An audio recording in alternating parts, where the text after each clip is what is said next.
இப்ப வந்து மேற்காசிய பகுதியை பொறுத்த வரைக்கும் இப்ப இந்த நேரத்துல இஸ்ரேலை ஆதரிப்பது, இஸ்ரேலுக்கு போனது தவறு நம்ம வந்து சொல்லிக்கிட்டு வரும்போது அதுல வேற சில முக்கியமான காரணங்கள் இருக்கு. ஒரு நீண்ட காலமாக ஈரான் மற்றும் வளைகுடா நாடுகளோட இந்தியாவுக்கு ஒரு நல்ல உறவுங்கிறது உண்டு. நீங்க இன்னைக்கும் பாத்தீங்கன்னா கிட்டத்தட்ட 1 கோடி பேர் இந்தியாவினுடைய தொழிலாளிகள் புலம்பெயர்ந்து மேற்காசியாவில் இருக்கக்கூடிய பல நாடுகள், ஈரான் இந்த மாதிரியான நாடுகள்ல வேலைக்கு போயிருக்காங்க. அங்க வேலை செய்து சம்பாதித்து அந்த வருமானத்தை வந்து இந்தியாவினுடைய பல மாநிலங்களுக்கு அவங்க வந்து அந்நிய செலாவணியாக அனுப்பிச்சுக்கிட்டு இருக்காங்க. அது வந்து இந்தியாவுக்கு மிகப்பெரிய அளவு உதவி செய்யக்கூடிய விஷயமாக இருக்கு. அது மட்டும் இல்லாம இந்தியாவுக்கு வரக்கூடிய எரிபொருள், கச்சா எண்ணெய் உள்பட எது வழியா வருதுன்னு சொன்னா ஈரானுக்கு சொந்தமான ஹோர்முஸ் அப்படிங்கிற ஒரு கணவாய் வழியாக, அதுதான் பாதை. இந்தியாவுக்கு மட்டுமில்ல வேற பல நாடுகளுக்கும் வந்து எண்ணெய் வருவதுங்கிறது போக்குவரத்துக்கான வர்த்தகத்துக்கான ஒரு முக்கியமான இடமாக அந்த ஹோர்முஸ் அப்படிங்கிற கணவாய்ங்கிறது இருக்கு. அப்போ இப்படியான சூழல்ல ஈரானோடு ஒரு எப்படிப்பட்ட உறவை, நெருக்கத்தை இந்தியா வந்து பராமரிக்கணும், அது ஏன் முக்கியம் அப்படிங்கிறதுக்கு காரணங்கள் ஏற்கனவே பட்டியலிடப்பட்டிருக்கு. அதனாலதான் ஈரானோடும் வளைகுடா நாடுகளோடும் நல்ல உறவை பராமரிக்க வேண்டிய தேவை இந்தியாவுக்கு இருக்கும்போது ஈரானுக்கு எதிராக ரவுடித்தனம் செய்து கொண்டிருக்கிற இஸ்ரேலுக்கு போவதுங்கிறது எப்படியுமே வந்து இந்தியாவினுடைய நலனுக்கு உகந்ததல்ல, அதற்கு எதிரானது அப்படிங்கிறத நம்ம இந்த நேரத்துல சுட்டிக்காட்ட வேண்டியிருக்கு. இப்ப இஸ்ரேலுக்குள்ளேயே மோடி வந்து போனது என்ன மாதிரியான விளைவுகளை ஏற்படுத்துச்சு? இஸ்ரேலிய நாடாளுமன்றத்தை கெனசெட் அப்படின்னு சொல்லுவாங்க. அந்த கெனசெட்ல மோடி பேசுறதுக்கு போறாரு. கும்பல் கும்பலாக எதிர்கட்சிகளை சேர்ந்த எம்பிக்கள் வந்து பார்லிமெண்ட்ல அவங்கவுங்க சீட்ல இருந்து எந்திரிச்சு வெளிநடப்பு செய்யறாங்க. இதுல ஒரு முக்கியமான விஷயம் என்னன்னா, அமெரிக்காவும் இஸ்ரேலும் ஒரு சின்ன தப்பு கணக்கு போட்டாங்க. நம்ம ரொம்ப வலிமையா இருக்கோம், போட்டு அடிச்சு நொறுக்கணும்னு சொன்னா ஈரான் வந்து இருந்த இடம் தெரியாம போயிடும், சத்தமே இருக்காதுன்னு நினைச்சாங்க. ஆனா ஈரான் என்ன பண்ணுதுன்னா பதிலுக்கு தாக்குது. மேற்காசிய பகுதியில எங்கெல்லாம் அமெரிக்காவோட இராணுவ தளம் இருக்கிறதோ அங்கெல்லாம் தாக்குதல் நடத்துவதற்கான ஏற்பாட்டை ஈரான் வந்து செஞ்சுக்கிட்டு இருக்கு. அதனால அமெரிக்காவும் இஸ்ரேலும் போட்ட கணக்கு தப்பாகி இது வந்து ஒரு மிகப்பெரிய அளவிலான போராக உருமாற்றம் அடைந்து கொண்டு இருக்கிறது அப்படிங்கிறதையும் நம்ம கவலையோட பார்க்கணும். அனைவருக்கும் வணக்கம். பீப்புள்ஸ் டெமோக்ரஸி மார்ச் 2-8 வாரத்துக்கான தலையங்கம். நம்ம எல்லாருமே கவலையோட பார்த்துக்கிட்டு இருக்கக்கூடிய ஒரு விஷயம் மேற்காசிய பகுதியில நடக்கக்கூடிய இராணுவ மோதல்கள். இந்த தலையங்கம் அது குறித்தும், அதே போல இந்த காலகட்டத்துல மோடி அவர்கள் இஸ்ரேலுக்கு விஜயம் செய்தது, அங்க வந்து பெஞ்சமின் நேத்தன்யாகு அவர்களை கட்டி தழுவியது, இந்த மாதிரியான விஷயங்கள் எந்த அளவுக்கு புவிசார் அரசியல்ல மிக மிக மோசமான விளைவுகளை ஏற்படுத்துகிறது அப்படிங்கிறது தலையங்கத்தினுடைய உட்கருத்தாக இருக்கு. மோடி வந்து இஸ்ரேலுக்கு போகிறார் அப்படிங்கிற தகவல் தெரிஞ்ச உடனேயே இஸ்ரேலுக்கு அவர் போகக்கூடாது அப்படிங்கிற நிலைப்பாட்டை எடுத்த கட்சி சிபிஎம். ஏன் போகக்கூடாது அப்படிங்கிறதுக்கு நிறைய காரணங்கள் இருக்கு. ஒன்று, உலகமே அறிந்த பாலஸ்தீனம், குறிப்பாக காசா பகுதியின் மீது இஸ்ரேல் நடத்திய இடைவிடாத தாக்குதல், குழந்தைகள், பெண்கள் உட்பட அப்பாவி பாலஸ்தீனியர்கள் கொத்து கொத்தாக கொல்லப்பட்ட விஷயம், இது வந்து ஒரு முக்கியமான காரணம். இப்படிப்பட்ட அராஜகத்தை, மனிதகுலத்திற்கு எதிரான ஒரு இனப்படுகொலையை நடத்துகிற இஸ்ரேல் நாட்டுக்கு இந்திய பிரதமர் போவது அப்படிங்கிறது உலக அளவில் ரொம்ப தவறான ஒரு இமேஜை ஏற்படுத்தும், ஒரு பிம்பத்தை உருவாக்கம். போகக்கூடாது அப்படிங்கிற ஒரு ஸ்டாண்டை சிபிஎம்ங்கிறது எடுத்தது. இப்போ காசா பகுதியில் இந்த அநியாயம் நடக்குதுன்னா பாலஸ்தீனத்தின் இன்னொரு பகுதியான மேற்கு கரை, அதுல வந்து வேக வேகமாக இஸ்ரேலிய யூத குடிமக்களை சட்டவிரோதமாக அங்க மேற்கு கரை பகுதியில குடியமர்த்துவது அப்படிங்கிற வேலையும் இஸ்ரேல் வந்து சைமல்டேனியஸா இந்த காலகட்டத்துல செஞ்சுக்கிட்டு இருக்கு. ஐநா உள்பட உலக நாடுகள்ல பெரும்பாலான நாடுகள் வந்து என்ன சொல்றாங்க, இந்த பிரச்சனைக்கு தீர்வு என்பது இறையாண்மை பொருந்திய 2 நாடுகள், 2 நேஷன் சொல்யூஷன் தான்.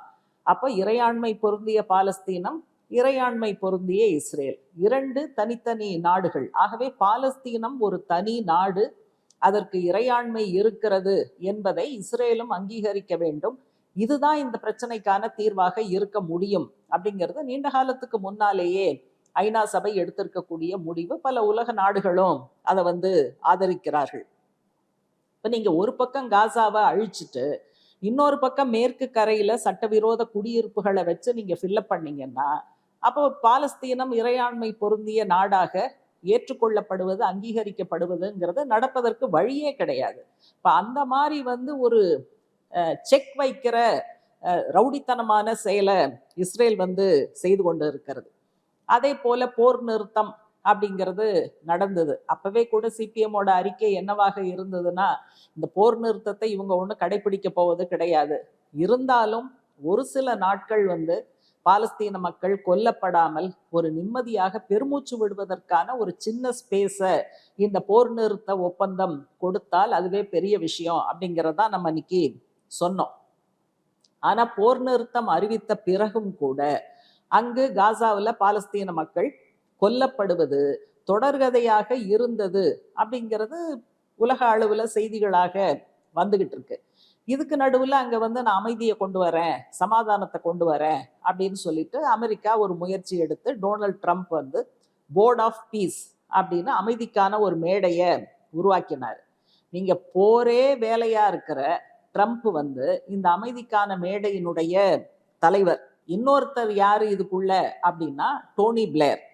அவரு ஈராக் மேல கடுமையான தாக்குதல் நடந்த போது டோனி பிளேர் அதுல முன்னணி பங்கு வகித்தார். இப்ப இவங்க 2 பேரும் சேர்ந்துதான் அமைதிக்கான மேடையை உருவாக்கி இருக்காங்க அப்படின்னா அது அமைதிக்காக இருக்குமா, வேறு எதற்காக இருக்குங்கிறத நம்ம யூகிக்க முடியும்.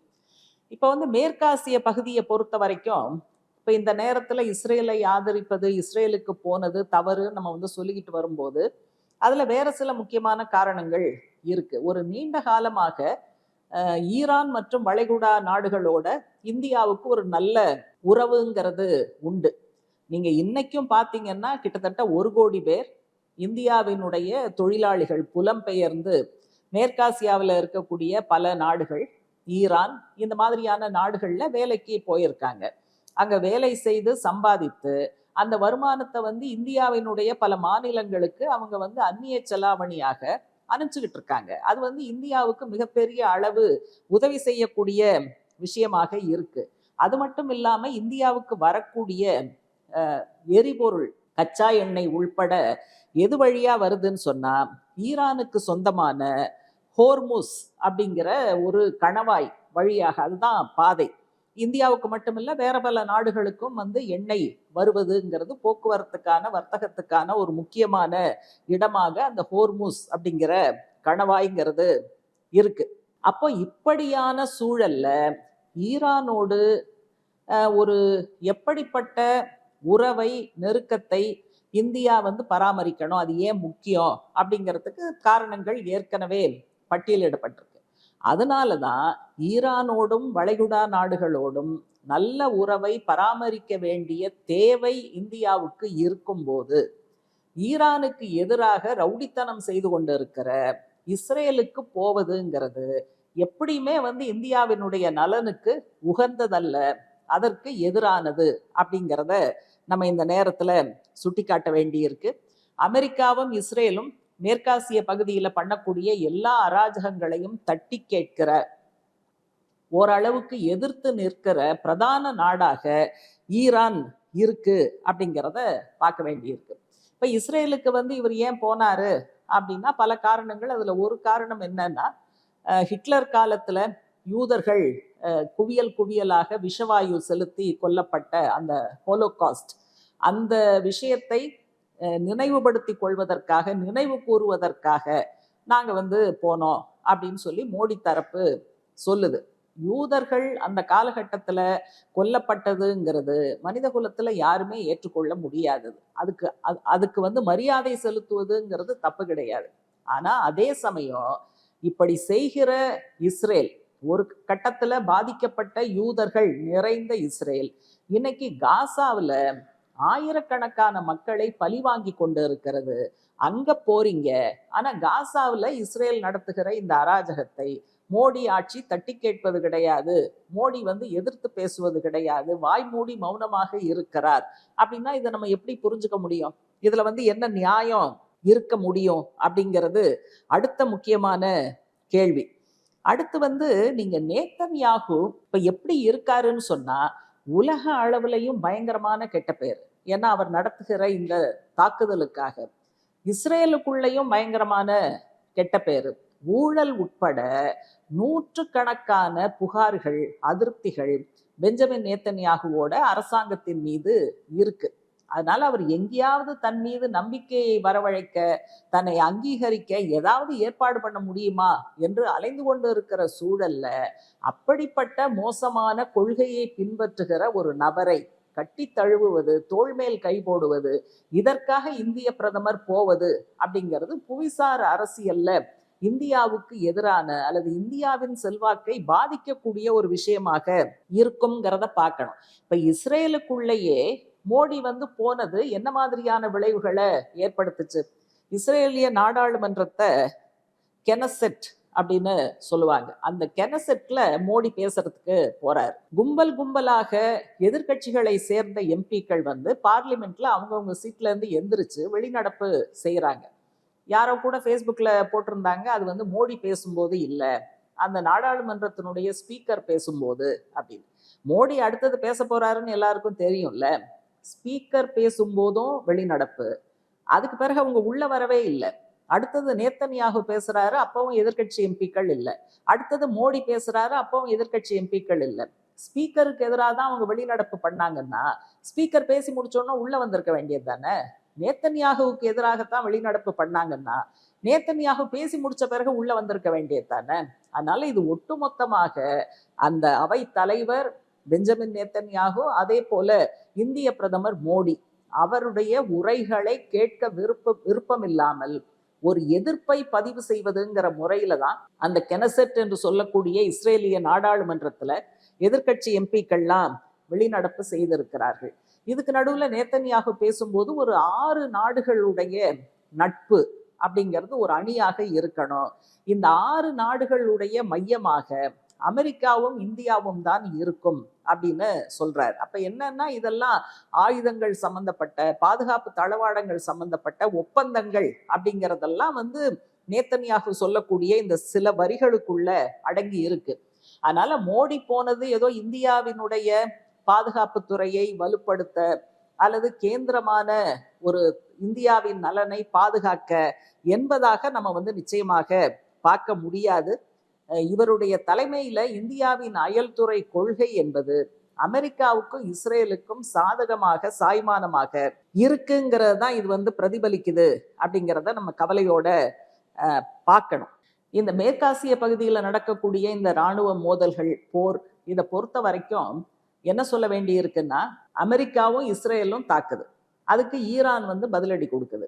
ஆனா அமெரிக்காவும் இஸ்ரேலும் குய்யோ முறையோன்னு எதுக்கு சொல்றாங்க?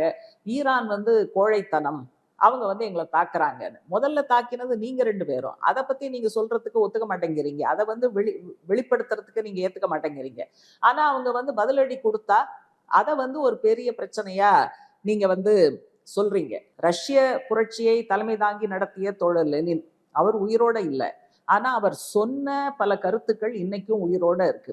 இந்த கான்டெக்ஸ்டோட பொருந்தி வரக்கூடிய ஒரு மேற்கோள் என்ன அன்றைக்கு லெனின் சொன்னது அப்படின்னா, ஏகாதிபத்தியமும் போரும் ஒட்டி பிறந்த இரட்டையர்களைப் போல அப்படிங்கிறத அவர் சொல்லியிருக்கார். அதனாலதான் அமெரிக்காவினுடைய அயல்துறை கொள்கையில ஒரு மையமான நடவடிக்கையாக போர் என்பதுதான் இருக்கிறது அப்படிங்கிறதுனுடைய வெளிப்பாடாகத்தான் இன்னைக்கு மேற்காசிய பகுதியில ஈரானுக்கு எதிராக நடக்கக்கூடிய இந்த போரை பார்க்க வேண்டியிருக்கு. ஈரான் அணு ஆயுதங்களை உற்பத்தி செய்கிறது அப்படின்னு முதல்ல ஒரு குற்றச்சாட்டு வச்சாங்க. ஈரான் நாங்க அதை செய்யல, எந்த இதுவும் நாங்க உற்பத்தி பண்ணல, வேணும்னா நீங்க இன்ஸ்பெக்ஷன் பண்ணிக்கங்க அப்படின்னாங்க. சர்வதேச அணு சக்தி முகமை IAEA அதனுடைய அதிகாரிகள் உள்ள போய் பார்த்துட்டு இது ஒன்றும் இல்லை அப்படிங்கிறத சொல்லிட்டாங்க. இது நம்பர் 1. நம்பர் 2 என்ன? போன வருஷம் 2025 இதே அணுசக்தி அப்படிங்கிற பெயரை சொல்லி அமெரிக்கா வந்து வான்வழி தாக்குதலை நடத்துச்சு. அப்ப வந்து என்ன சொன்னாங்கன்னா, அமெரிக்க அரசாங்கம் நாங்க போட்ட குண்டுல ஈரானுடைய அணுசக்தி நிறுவனங்கள் அந்த சைட் முழுக்க அது வந்து சீரழிந்து விட்டது, பாழ்பட்டு விட்டது. எதிர்காலத்துல அவங்க வந்து அணு ஆயுதங்கள் உற்பத்தி செய்வதற்கான கேப்பபிலிட்டி, வலிமையை பெறுவதற்கு வாய்ப்பே இல்லை அப்படின்னு சொல்லிட்டாங்க. இது நம்பர் 2.